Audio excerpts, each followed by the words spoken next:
మా ఇంట్లో ఈవేళ మినపగారెలు, అది కూడా ఉల్లిగారెలు, అది కూడా అల్లం వేసి ప్లస్ సాంబార్తో.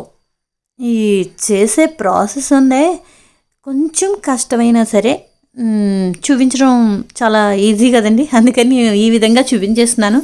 కొంచెం ఉల్లిపాయలు, కొత్తిమీర, పచ్చిమిరపకాయలు, క్యారెట్, మినపప్పు అయితే మాత్రం నేను నానబెట్టుకున్నాను. చాయ్ మినపప్పుకి మామూలు ఈ పొట్టుతో చేసుకున్న పప్పుకి చాలా డిఫరెన్స్ అయితే మాత్రం ఉంటుంది. ఇందులో కొంచెం అల్లం యాడ్ చేసుకున్నానండి. అయితే పప్పు అయితే మాత్రం పొట్టు తీసేసుకుని శుభ్రంగా ఒక్క 10 నిమిషాల ముందర మీకు చిన్న టిప్ అయితే మాత్రం చెప్తానండి ఈ విషయంలోనూ. పప్పు మనం నూనె లాగేస్తుంది అని అనుకుంటాము. నూనె లాగకుండా ఇంకా అల్లం ముక్క కూడా వేసాను, చిన్న అల్లం ముక్క. అల్లం గారెలు అన్నాను కదండి, కొంచెం అల్లం వేస్తేనే చాలా బాగుంటుంది. ఎంత వేసినా సరే అది పక్కన ప్లస్ కొంచెం సాంబార్ అయితే మాత్రం కానిచ్చేసాను. బాగుంటుంది కదండి వేడి వేడి గారెలో. ప్లెయిన్ సాంబార్ అయినా సరే, ఉల్లిగారు అయినా సరే చాలా బాగుంటుంది. క్యారెట్ శుభ్రంగా ఈ విధంగా తురిమేసుకున్నాను. మిక్సీ ఆడుకునే వాళ్ళ మునుపు ఇలాంటివివో కొంచెం వచ్చిన తర్వాత తేలిగ్గా చేసుకోవడానికి ఈజీగా ఉందన్నమాట.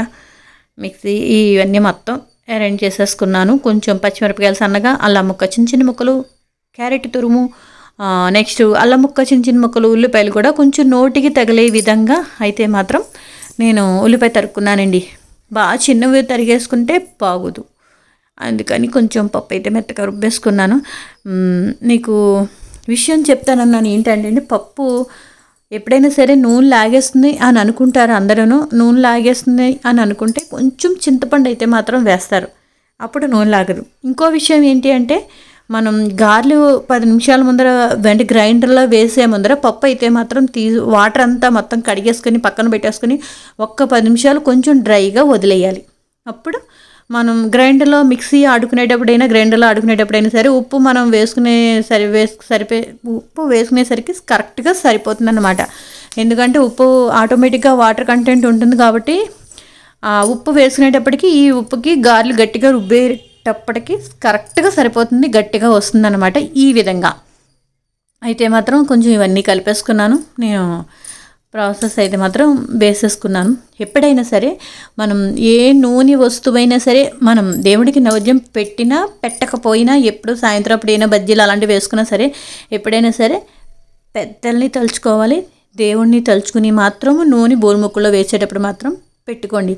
ఎందుకు అంటే అది మనం తలుచుకోవాలి. ఎందుకంటే మా పెద్దవాళ్ళు చెప్పేవారు కదా, మంచిది అంతే. ఏదైనా సరే మనం అందరూ దేవుడికి చెప్తున్నట్టు అనమాట, పెద్దలకి చూపిస్తున్నట్టు అంతే.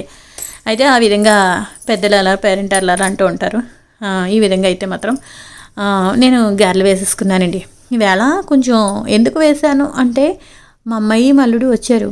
అందుకని నేను ఎప్పుడు ఉప్మా, ఇడ్లీలు, మినపరొట్టెలు, ఉప్పుడు పిండి ఇవే కదండి మన టిఫిన్. ఈ విధంగా స్పెషల్గా కొంచెం గారెలు వేశాను. మళ్ళీ పాపం ఎప్పుడో కానీ రాదు మా అమ్మాయి. అలాంటివి కొంచెం వాళ్ళు జాబ్ చేస్తున్న మూలంగా వాళ్ళకి ఇలాంటివి చేసుకునే అంత మనంత ఖాళీలు అయితే మాత్రం వాళ్ళకు ఉండవు కదా. ఆ విధంగా చేశాను. బాగుంది అత్తయ్య అన్నాడు మల్లుడు. అయితే మాత్రం ఉండవు. సరే, వేయటం అయితే మాత్రం అయిపోయిందండి. ఇడ్లీ సాంబారులోని సాంబార్ అయితే మాత్రం అదిరిపోయిందండి నిజంగాను. ఏదైనా సరే మన ఇంట్లో మనం వండుకున్న వంట బయట నుంచి తెచ్చుకున్నకి అసలు తేడా చాలా ఉంటుంది. టేస్ట్ అయితే మాత్రం ఇదే మంది బాగుంటుంది.